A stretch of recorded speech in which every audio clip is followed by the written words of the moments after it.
Next question number 11। Question number 11 हमारा क्या बोल रहा है जी? क्वेश्चन नंबर 11 इन फिगर 8.57, ठीक है। ये जो आपको फिगर दे रखा है, कौन सा फिगर? ये भाई, ये जो फिगर पड़ा हुआ सामने, फिगर 8.57 में क्या बोल रहा है? P Q is tangent at a point R of the circle. Okay, तो एक पी क्यू नाम का एक टेंजेंट है जो कि पॉइंट आर से पास हो रहा है सर्कल पे। Okay, clear? अब नेक्स्ट क्या बोल रहा है? विथ सेंटर ओ, जिसका सेंटर क्या है? सेंटर ओ है। Okay, if angle T R Q is equal to 30। अब क्या बोल रहा है? एंगल टी आर क्यू क्या दे रखा है? 30 degree. T R Q that means ये जो एंगल है, ठीक है, ये कोड और टेंजेंट के बीच में जो एंगल बन रहा है, ठीक है, इसको भी एक कोड बोल सकते हैं, इसको भी एक कोड बोल सकते हैं, इसको भी एक कोड बोल सकते हैं, ठीक है। ये तीन हमारा क्या हो गया? कोड हो गया। उसमें एक कोड जो है हमारा वो डायमीटर ही है, एक कोड जो है वो डायमीटर है और दूसरा दो और कोड पड़ा हुआ है इधर। ओके, और तीन कोड मिलके एक ट्रायंगल भी बन रहा है, ठीक है। ये तीन जो कोड है ये मिलके क्या बन रहा है? ट्रायंगल बन रहा है। ओके, यहां तक क्लियर है? अच्छा, अब ये हमारा एंगल 30 डिग्री दे रखा है, जो कि ये एंगल 30 डिग्री किसके किसके बीच में? ये जो टेंजेंट पास हो रहा है पी क्यू और ये कोड, कोड का नाम क्या है? R T. तो आर टी कोड और आर क्यू जो लाइन है उसके बीच का जो एंगल है वो कितना? 30 डिग्री। अच्छा, तो कहीं ना कहीं से हम लोग थोड़ा रिलेटेबल है।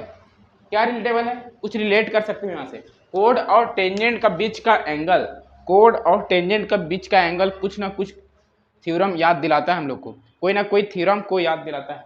कौन सा? Alternate segment theorem. हाँ, है ना? अल्टरनेट सेगमेंट थ्योरम, यही तो याद दिला रहा होगा। अल्टरनेट सेगमेंट थ्योरम क्या होता है? जब कोई एंगल, जब कोई एंगल कोड और टेंजेंट के बीच में बन रहा है तो जस्ट इसका एक अल्टरनेट एंगल इक्वल होता है। अल्टरनेट एंगल मतलब अल्टरनेट इंटीरियर एंगल आप एक पढ़े होंगे, लाइन एंड एंगल क्लास 9 में पढ़े होंगे, ठीक है। अल्टरनेट इंटीरियर एंगल, ये एंगल ये इसके बराबर होता था। लेकिन ये सर्कल में, ये सर्कल में कैसा कॉन्सेप्ट है अल्टरनेट सेगमेंट थ्योरम का? ये एंगल जो है वो इसके बराबर होने वाला है, ठीक है। ये जो एंगल है वो किसके बराबर होने वाला है? इसके बराबर होने वाला है। अच्छा, और ये जो एंगल है वो इसके बराबर होने वाला है, ये जो एंगल है वो इस एंगल के बराबर होने वाला है अल्टरनेट सेगमेंट थ्योरम से। अगर अल्टरनेट सेगमेंट थ्योरम नहीं आता है तो आप वहां जाके देख सकते हो, डिस्क्रिप्शन में लिंक पड़ा हुआ है अल्टरनेट सेगमेंट थ्योरम का, 4-5 मिनट पे कंसेप्ट का वीडियो है। ओके, अच्छा, तो हम लोग को चाहिए क्या? Find angle P R S. तो एंगल पी आर एस मतलब ये एंगल का वैल्यू हम लोग को चाहिए। ओके, अच्छा, दैट मीन्स अगर इस एंगल को हम लोग फाइंड कर लें तो अल्टरनेट सेगमेंट थ्योरम से हम लोग क्या बोल सकते हैं? ये एंगल और ये एंगल हमारा क्या होने वाला है? इक्वल होने वाला है। ओके, तो हम लोग को किसी तरह से ये एंगल फाइंड करना होगा। अच्छा, और ये जो हम लोग को एंगल 30 डिग्री दे रखा है वो इसके बराबर होने वाला है अल्टरनेट सेगमेंट थ्योरम से। तो ये तो हमारा 30 डिग्री हो चुका है। कैसे? अल्टरनेट सेगमेंट थ्योरम के थ्रू हम लोग बोल सकते हैं एंगल क्यू आर टी या फिर angle T R Q is equal to angle R S T is equal to 30 degree, ठीक है। तो चलिए अच्छे से स्टेप बाय स्टेप हम लोग क्वेश्चन को, हर एक कंसेप्ट को यूज करके क्वेश्चन को सॉल्व करने का कोशिश करते हैं, जिससे इजीली हम लोग सॉल्व कर पाएंगे, ठीक है। ये जो अल्टरनेट सेगमेंट थ्योरम ये आप लोग को पता होना चाहिए। अगर नहीं पता है तो आप 4-5 मिनट का वीडियो पड़ा हुआ है उसको देख सकते हो और समझ सकते हो इजीली से, ठीक है। चलिए अल्टरनेट सेगमेंट थ्योरम का यूज करेंगे, और अल्टरनेट सेगमेंट थ्योरम लगभग इस चैप्टर में बहुत सारा क्वेश्चन में आप यूज कर सकते हो।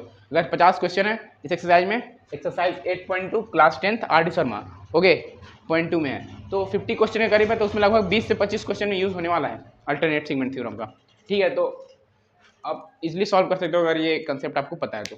चलिए क्वेश्चन देखते हैं। सबसे पहले हम लोग को दे क्या रखा है? गिवन दैट, हम लोग को दे क्या रखा है जी? गिवन दैट, दैट मीन्स जो जो दिया है वो सबसे पहले हम लोग लिख लेंगे, उसके बाद हम लोग क्वेश्चन सॉल्व करना स्टार्ट करेंगे। गिवन दैट, पहला पॉइंट दे रखा है P Q is tangent at a point R of the circle. ये जो पी क्यू लाइन गया है वो टेंजेंट है किस पे? सर्कल पे, जो कि पॉइंट आर से पास हो रहा है। ये अपना पहला पॉइंट हो गया।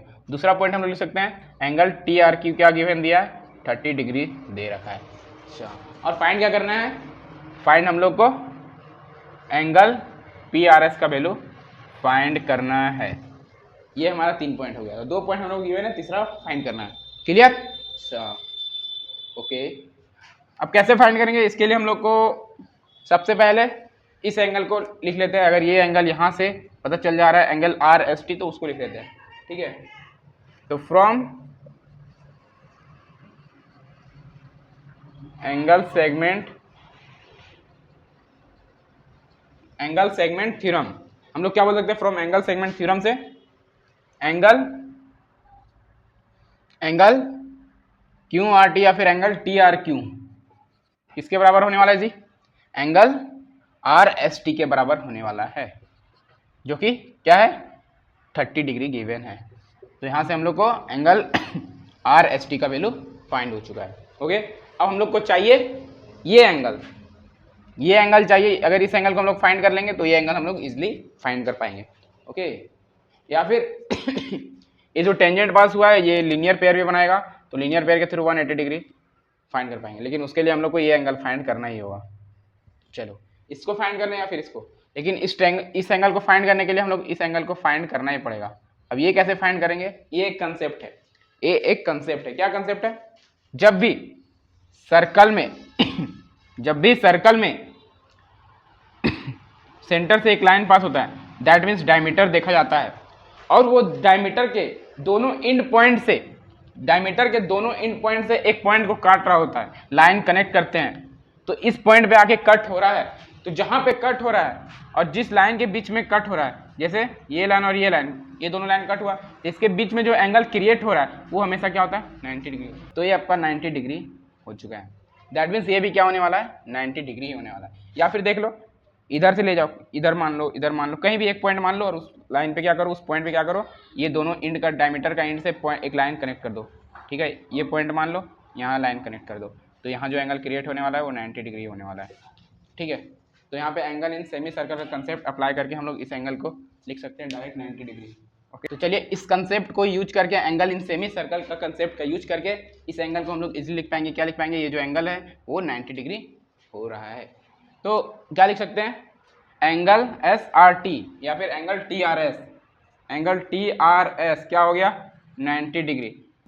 इसके लिए रीजन लिखना होगा, concept of angle in semi circle, इस कंसेप्ट के थ्रू लिख सकते हैं एंगल टी आर एस जो है वो 90 डिग्री हो चुका है अपना। ठीक है, कैसे हो गया आप लोग पता चल चुका है। ठीक है, तो ये पता चल चुका है एंगल टी आर एस आप लोग को फाइंड हो चुका है। अब हम लोग को चाहिए ये एंगल, ये एंगल। ठीक है, ये तो 30 डिग्री है, ये भी आपका 90 डिग्री हो गया। अब हम लोग को चाहिए ये एंगल, तो ये क्या है अपना, ये तीन जो कोड है वो मिलकर क्या बना रहा है, ट्रायंगल बना रहा है, और ट्रायंगल बना रहा है तो sum of all angle of triangle क्या होता है 180 डिग्री होता है। क्या होता है 180 डिग्री होता है। तो सम ऑफ क्या लिखेंगे, sum of all angles of a triangles is 180 degree होता है, ये होता है। और वो कौन कौन 300 एंगल है भाई, कौन कौन 300 एंगल है, angle T S R, angle S R T या फिर और एंगल आर टी एस, ये 3 एंगल लिख लो। अच्छा, तो पहले आप लोग क्या क्या मान चुके हो, एंगल आर एस टी मान चुके हो। एंगल आर एस टी सबसे पहले हमारा फाइंड हुआ था, angle R S T plus angle T R S, ये फाइंड हो चुका है। फाइंड क्या करना है, फाइंड हम लोग को ये करना है। तो ये 2 एंगल तो हम लोग लिख चुके हैं, और जस्ट ये एंगल लिख लेते हैं। क्या लिखते हैं, एंगल आर टी एस। ठीक है, angle R T S is equal to क्या हो जाएगा 180 डिग्री हो जाएगा, ये 3 एंगल का sum. Okay, angle R S T पहले से ही फाइंड कर चुके हैं हम लोग, जो कि यहाँ डायरेक्ट हम लोग क्या करेंगे पुट करने वाले हैं, plus angle T R S अभी फाइंड किए, ये 90 डिग्री हो गया, plus angle R T S यहाँ से फाइंड हो जाएगा। तो यहाँ से एंगल आर टी एस का वैल्यू होने वाला है 180 degree minus 30 degree minus 90 degree.